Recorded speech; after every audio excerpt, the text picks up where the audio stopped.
Driving sustainable growth for a B2B company can be daunting, especially when trends in marketing are evolving so quickly. As a savvy executive, you know that the road to success is continually under construction.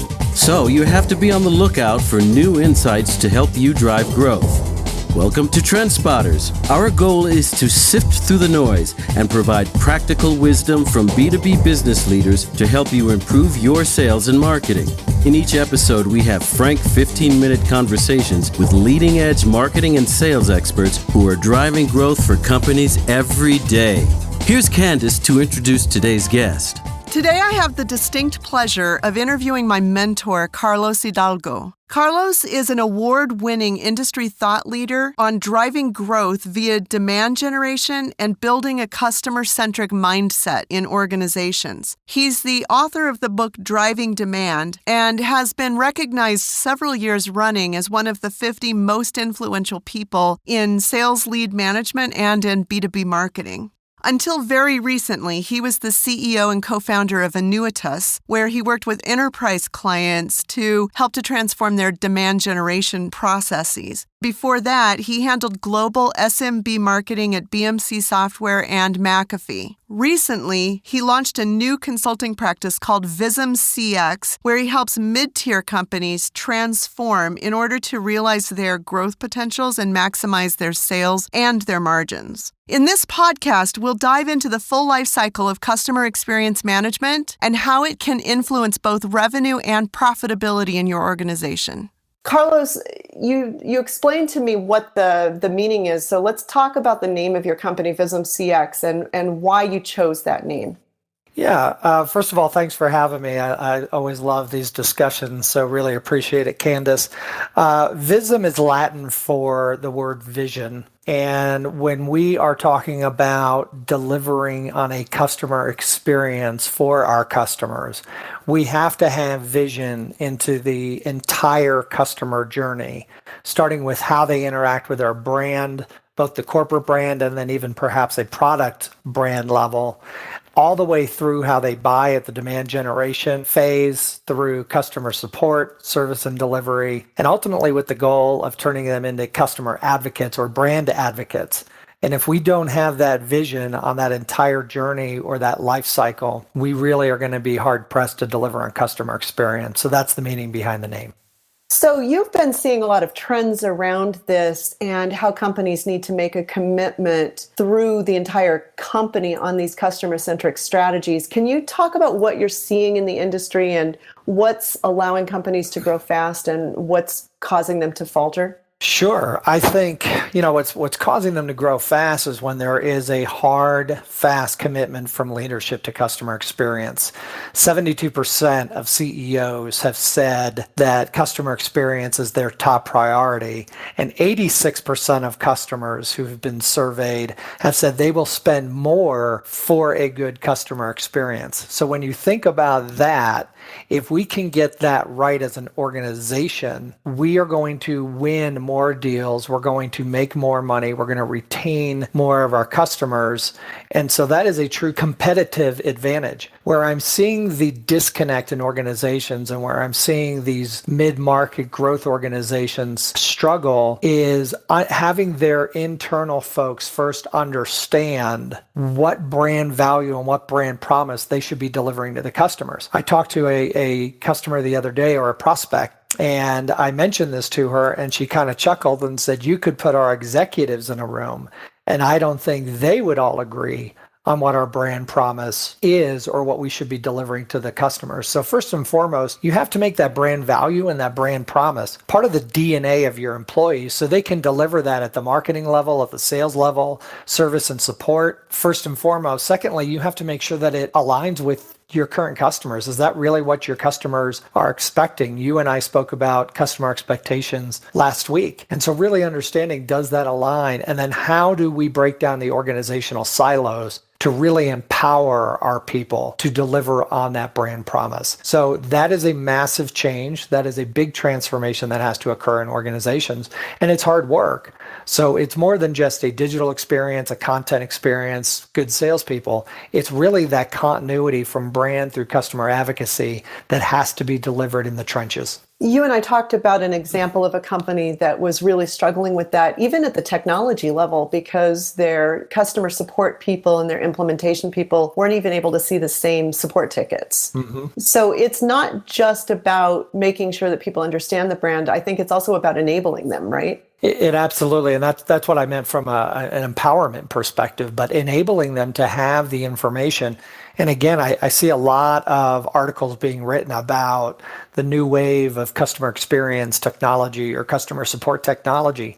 You brought out a really good point. Technology is only going to enable. So if I have all of your information in front of me as a customer support agent, the key question is, am I empowered to deliver the experience to you? So I think about a company like Zappos. Zappos has countless stories of their agents being on the phones, talking to people, engaging with people at a level that is far beyond just selling shoes. And that is empowerment. That is a customer experience. And quite frankly, it's one of the reasons that I'm a loyal shopper there, because of the experience I get when I interact with either an agent over chat online or when I pick up the phone and engage with them. Everything they do empowers their people to deliver on that brand value and that brand promise. You know, we're partners with SharpSpring, which is a newer marketing automation provider, and I'm seeing them be able to deliver on that. They really look to agency partners and they really try to treat agencies as partners, and that's their primary model for going to market as opposed to going direct to customers. And I'm noticing with them that, you know, when a request gets put through, if there's enough agencies that are interested in it, you'll see it go all the way through from customer support to development. But even at the CEO level, they're talking to each other. They're communicating about what the customers are needing, and they're really trying to deliver on that brand promise.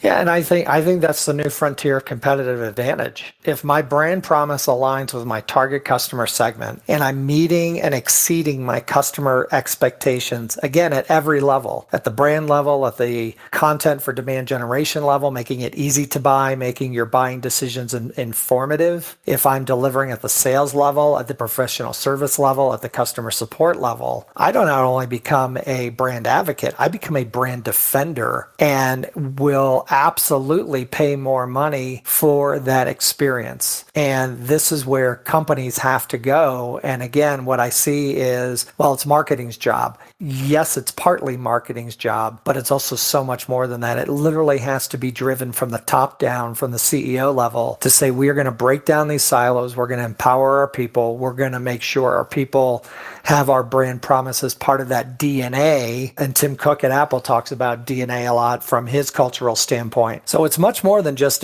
telling our customers, you've got to make this part of who you are as a culture, or else you're going to really have a struggle delivering this to your customers. So we did a roundtable last May with a group of marketers from the asset management space, both from very large companies like, you know, some of the tier one global banks and some of the more mid-tier companies. And what I was interested to learn, but not really surprised, was that the silos are much more entrenched at the larger companies, to the point where marketing and sales don't even have the same views of customers. And if marketing passes a customer over to sales, they can't see the activity that the customer has done once they closed, in order to go back and look at what marketing activities worked and what didn't work. And I see that in smaller companies too, where that silo is so tight that even at the marketing and sales level, they can't communicate and figure out what's working and what's not working. And then, you know, once a sale is closed, the salespeople never get any input or insight into what's going on with implementation and customer service. And is the company living up to the promises that the salesperson made? Are you seeing ways that companies can address that? What are the first steps that a CEO needs to look at and say, we got to fix this?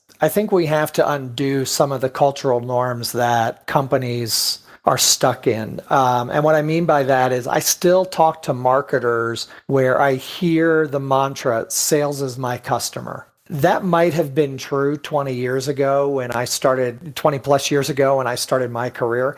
It's not true anymore. Sales is not the customer of marketing. The customer is the customer of marketing and sales. It is much more than just having a process whereby we have visibility into, I passed you a qualified opportunity, what happened to it? It starts with really understanding the customer journey. Again, back to that vision. So what is going to bring a customer to start to engage with your brand? Not necessarily start a purchase journey, but just start to engage with your brand. There are a lot of brands out there that provide a lot of information, provide a lot of apps that we use on our phone, and we may never buy their product, or at least not initially, but if I can convey that brand value. So what is that, and what is my target, and what are they looking for as they move into a buying process? What are those trigger events that get them to buy? What are they looking to solve for? What are they, buyers aren't going in and saying, I need this product from this company. They're typing in their problems into Google. Are we as brands helping educate them to their problems and how to fix their problems?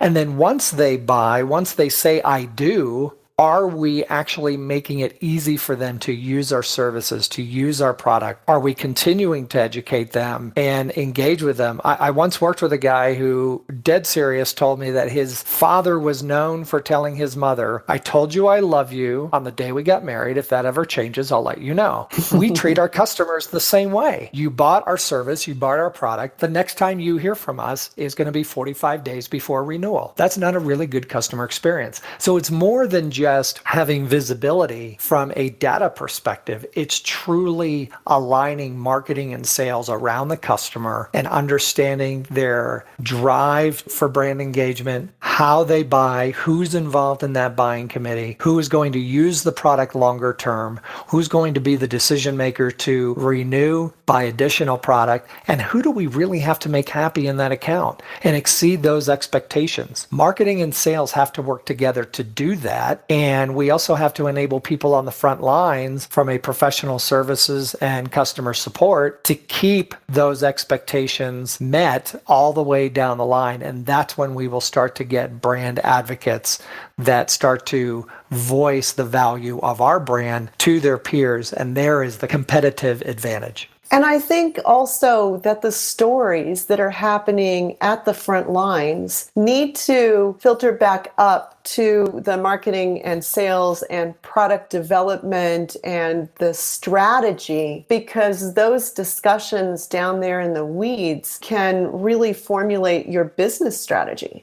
They absolutely should. And this is part of the organizational makeup of companies where, marketing is, I hear this all the time. Well, we're responsible for top of the funnel. Sales is responsible for the lower end of the funnel. Okay, well, what happens once they become a customer? Who's responsible for that? If you don't have an organization that is empowered and taking a look at the entire customer journey and how customers interact, then you will not get those stories unless you get them anecdotally in the lunchroom where you overhear a conversation and you're having a meal with a colleague. We have to get down to that level of granularity so we can feed it back to the product people to make product enhancements, or feed it back to our service and delivery people to make our service better, feed it back to our customer support people. So this is really a challenge. This is something new that organizations aren't used to, is really taking this holistic look at the customer. And it's not easy. It is, again, culturally challenging, and many companies have to change that culture. But when they start seeing the revenue come in from it, it will pay off in spades. And again, I believe it is a huge competitive advantage.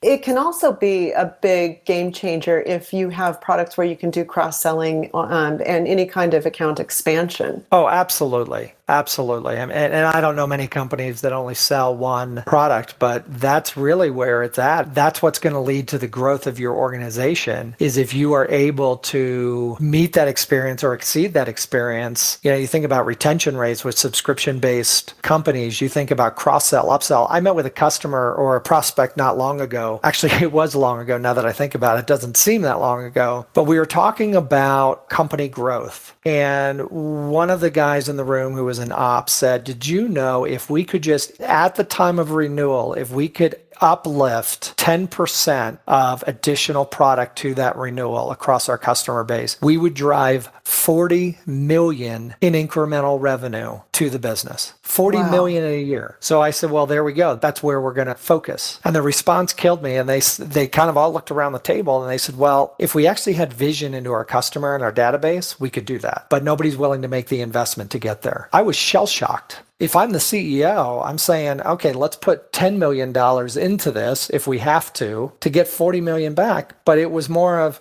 we know this would be possible, but we're not ready to do it. And so this just highlights that it is difficult to change. And there is a lot of work to do, both on the operational side and then in the empowerment side and the cultural side from a change management perspective. So where does a company start? I think you start with your customer. I think if somebody said to me, I have a customer experience group that we just started, what should be the first step? I would send that group out and I would do 50 customer interviews, not 50 of my top customers, randomly selected 50 customers. I would ask them, how did you first start to engage with our brand? How did you hear about our brand? What is your expectation of our brand? Here's our brand promise. Does that align with what you believe our brand promise is? How have our products and solutions and services enabled you to do your job? Are we meeting your expectations? If we're not, where are we failing? And what needs to be done to change that? The interaction you've had with our people, has that met your expectations? The interaction you've had with our content, has that met your expectations? And really start to take stock. And here's the thing, we're probably going to hear some pretty brutal answers. And it's going to be hard because sometimes it's hard to hear that our baby is ugly. But this is where it needs to start. Once we have that information, and then we start to say, okay, they started here. Okay, then what did you do after brand? What made you purchase? How did you purchase? Who was involved with the purchase? Post-purchase, did those buying committee members go away? Did new users come in? Once we can chart the journey and understand the expectation and understand what they're looking for and the problems we're solving for them, now we have a gold mine of data that we can develop content, that we can re-engineer our organization if we need to, that we can change how sales sells, we can change how support delivers support. Unless we have that vision into the customer, we're not going anywhere. But do you find that that really needs to be somebody who is not part of the sales organization, is not the CEO, and is not somebody involved in delivery, because they will feel defensive? And also I find that you won't get as much candor from the client if they're concerned about hurting the feelings of the person they're talking to. Yeah, I think the CEO needs to mandate that this happen, but I think there either needs to be a CMO that has a lot of power in the organization to cross organizational silos and organizational boundaries. I don't think it needs to be a head of sales, because inevitably they're going to be doing what they're paid to do, is trying to look for an opening to sell more product or service. Mm-hmm. Ideally, I think it needs to be a chief customer officer who is responsible for nothing but delivery of customer experience and working with and collaborating with, and sometimes if necessary, dictating to CMOs, CSOs, heads of professional services, heads of customer support, to say this is how we're going to do this, and has the full authority granted to them by the CEO. Are you seeing companies do that? I'm seeing more of it. I'm seeing more of it come into play. I'm not seeing enough of it. I think a lot of, the research I just read is 62% of CMOs are now being tasked with customer experience. Well, that's great. At least they're putting somebody in charge of it. Think about everything else that has fallen at the doorstep of the CMO in the last 5 years. Mm-hmm. We're buying technology. We're supposed to do demand generation while keeping up the brand. Content marketing is now there. I mean, there are 96% of CMOs, according to Forrester, have been saying we're being tasked with things we've never had to do before and we don't have the proper skill set. So now we throw customer experience on top of that. I'm working with a CMO right now who says, yeah, this is a mandate from our CEO, but we have so many other things to do just to enable the skill set of our people. I won't get to customer experience until Q4 this year. Yeah, and then I'm also seeing that the silos that are built up sometimes can be difficult to penetrate, where, we try to do buyer research and the salespeople won't even allow marketing to contact customers or companies in the pipeline. And so that collaboration has to be driven by that CEO, because not always does the CMO have the political juice to make it happen. And I realize, that they have to be empowered, but I don't always see it happening even when there's lip service to that power. Yeah, I mean, and when I hear a sales VP or head of sales won't allow marketing to engage their customers, it's better to ask forgiveness and permission. Again, sales doesn't own the customer relationship. That is a myth, and it needs to be done away with. And it is something that is a legacy that has come from the days of the early 90s when marketers were concerned with Pantone color schemes and creating brochures. Because the buyer is sophisticated, there are multiple buyers, up to 7, according to CEB, in a buying decision. Because we have so many different roles engaged, to say that sales owns the customer, that is a company that is on their way to a slow death. Sales doesn't own the customer anymore. The customer will drive their own journey and engage sales when they are ready. That's an excellent point. And if CEOs don't see this, it's going to limit their ability to grow the company. Absolutely. It absolutely will. And it's going to really discourage their marketing team. And eventually, buyers have more options than ever before. And the idea of loyalty, I mean, I was literally just before this podcast, I was chatting back and forth with my mobile phone company, who I've had for quite a long time. And I'm sitting here going, yeah, I don't think so. My wife and I were talking this week about our television provider, who we have been customers for almost 20 years. We're dropping them because there's so many different options out there. And quite honestly, the last 2 times I've engaged with their customer support, it's been a horrific experience. So there's no idea of loyalty anymore. I will pay more for better experience, better support, and just feeling like I'm important to the person that I'm paying a monthly check to. And so if I'm going to spend my money with you, I want to feel important. That's not a sales role. It's part of sales role, but it's not sales owning that. That's an organizational ownership. You know, one of the trends that you're making me think of in this is that we've moved from a one-off, one and done, we go sell you a big license and then we move on to the next customer, to building a sustainable revenue stream through SaaS, through product leasing, through